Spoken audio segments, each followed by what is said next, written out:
9/11 کے واقعوں کو مکمل تحریر کرنے کے بعد اس کی اصل حقیقت کی طرف بھی تو جانا چاہیے، غور کرنی چاہیے۔ اگر ہم بغور اس واقعے کا جائزہ لیں تو مندرجہ ذیل چیزیں ذہن میں آتی ہیں۔ امریکہ بالخصوص نیو یارک میں بے تحاشا فلک شگاف عمارتیں ہیں۔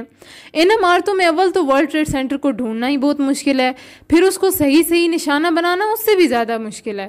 مگر افغان تنظیم القاعدہ نے آج سے 18 سال پہلے، جبکہ مسافر بردار طیاروں میں اتنی جدت بھی نہ تھی، تب ہزاروں میٹر بلندی سے درجنوں بلند و بانگ عمارت میں سے ورلڈ ٹریڈ سینٹر کو نہ صرف پہچان لیا بلکہ ان ساری عمارتوں کے بیچوں بیچ ورلڈ ٹریڈ سینٹر کو صحیح نشانہ بھی بنا دیا۔ And that's not possible without direction. World Trade Center کو پہچان کر اسے صحیح نشانہ بنا لیا گیا، مان لیتے ہیں، مگر جب ہم اس کی ویڈیو کلپس کو دیکھتے ہیں نا تو واضح نظر آ رہا ہوتا ہے کہ ورلڈ ٹریڈ سینٹر کی عمارت سے ٹکرانے والے دونوں طیارے اس کے بالائی منزلوں پر ٹکرائے اور دیکھتے ہی دیکھتے وہ زمین بوس ہو گئی۔ اب ایسا کبھی بھی نہیں ہو سکتا کہ اتنے ترقی یافتہ ممالک جو ہوں، جیسا کہ امریکہ ہے، اتنی بڑی عمارت کھڑی کی گئی اور اس کی بیسمنٹ کو اتنا بھی مضبوط نہیں بنایا گیا کہ جس 2 طیاروں کی ٹکرانے سے ہی وہ زمین بوس ہو گئی۔ اس کے بارے میں ایک امریکن لکھاری لکھتے بھی ہیں کہ جب عمارتیں بوسیدہ ہو جاتی ہیں نا تو ان کو گرانے کے لیے اس میں بم نصب کیے جاتے ہیں۔ تو جب یہ دونوں طیارے ٹکرائے اس وقت ورلڈ ٹریڈ سینٹر میں وہ بم نصب کیے جا چکے تھے آلریڈی، اور ان کو exact at same time remote کیا گیا اور اس طرح وہ عمارت زمین بوس ہو گئی۔ اب فضائی حدود کی نگرانی دیکھی جائے تو دنیا میں موجود ہر آزاد ملک، چاہے وہ کتنا ہی ترقی پذیر کیوں نہ ہو، اس کی فضائی حدود زیر نگرانی ہوتی ہیں۔ وہاں کوئی نہ کوئی جہاز بغیر اجازت اڑ سکتا ہے، نہ بغیر اجازت اپنے راستے سے 1 یا 2 میٹر بھی دائیں بائیں ہو سکتا ہے، اور اگر کسی جہاز کو کوئی ہنگامی صورتحال پیش آ بھی جاتی ہے تو پہلے اس کو اس کے بارے میں اطلاع کرنی پڑتی ہے، پھر وہ اپنا روٹ چینج کر سکتا ہے۔ مگر جناب 9/11 نہ ہی کسی ترقی پذیر ملک میں ہوا، نہ ہی کسی معمولی ترقی یافتہ ملک میں، بلکہ یہ تو سپر پاور دی گریٹ امریکہ میں ہوا، جس کی فضائی حدود پر سیکیورٹی ادارے ہر وقت تند و تیز نگاہیں گاڑے بیٹھے ہوتے ہیں۔ وہاں تو بلا اجازت کسی پرندے کو بھی اڑنے نہیں دیا جاتا، اور پھر 1 نہیں 2 نہیں 3 نہیں 4 نہیں بلکہ 5 ثابت و سالم مسافر جہاز اپنے مقرر کردہ رستوں کے برخلاف 1 2 نہیں بلکہ 20 میٹر ادھر ادھر گھومتے بھی رہے۔ پھر امریکن انتظامیہ کے کان پر جوں بھی نہیں رینگی، ہے نا دال میں کچھ کالا والی بات۔ چلے مان لیتے ہیں کہ ان کے کان پہ جوں رینگی تھی، تبھی تو وائٹ ہاؤس کو بچایا۔ میرا اگلا اعتراض یہ ہے کہ جب World Trade Center, Pentagon, head quarter, Washington D C, ہر جگہ یہ طیارے اپنا کام کرنے میں کامیاب ہوئے تو ان کا تعاقب نہیں کیا گیا، لیکن وائٹ ہاؤس پہ جا کے اس کو کیسے ناکام بنا دیا گیا؟ کیوں؟ کیسے تو خیر امریکن حکام زیادہ بہتر جانیں گے، مگر کیوں کی وضاحت میں کرنا چاہوں گی۔ اس حملے کے وقت وائٹ ہاؤس میں امریکن صدر بش صاحب بھی براجمان تھے، جو کہ سازش میں ملوث تھے۔ اگر ان کو مارا جاتا تو سازش میں ملوث دیگر افسران و افراد کو بھی اپنی فکر لاحق ہو جاتی، تو اس سازش سے جلد یا بدیر پردہ اٹھ جانا تھا۔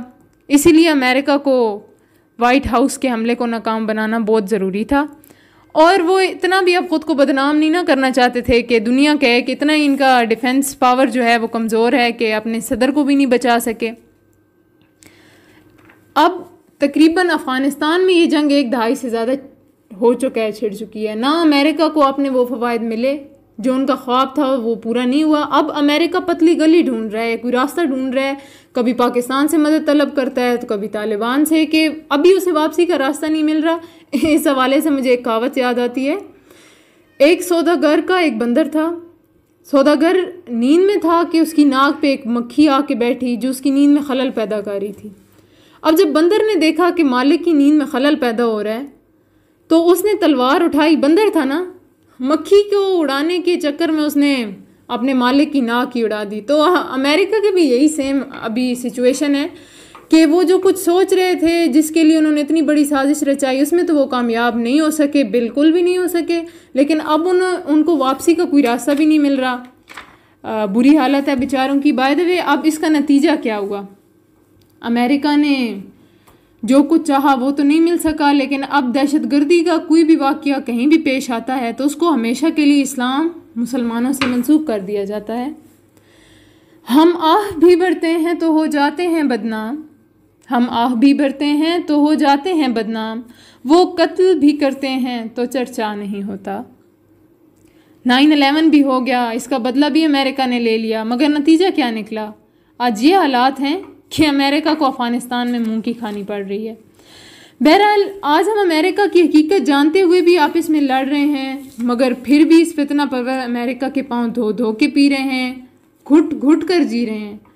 میری خدا سے یہی دعا ہے کہ مسلم قوم جلد از جلد ہوش کے ناخن لے اور اپنی بہتری کی خاطر جسد واحد بن کر اپنی قوم کے خلاف تمام سازشوں کو ناکام بنا کر زمین و آسمان کو تسخیر کرے اور تمام مسلمان وقار اور غیرت سے جئیں، کیونکہ علامہ اقبال رحمۃ اللہ علیہ فرماتے ہیں، نہیں ہے نا امید اقبال اپنی کشت ویراں سے، نہیں ہے نا امید اقبال اپنی کشت ویراں سے، ذرا نم ہو تو یہ مٹی بڑی زرخیز ہے ساقی، وما علینا الا البلاء المبین۔ Thank you very much.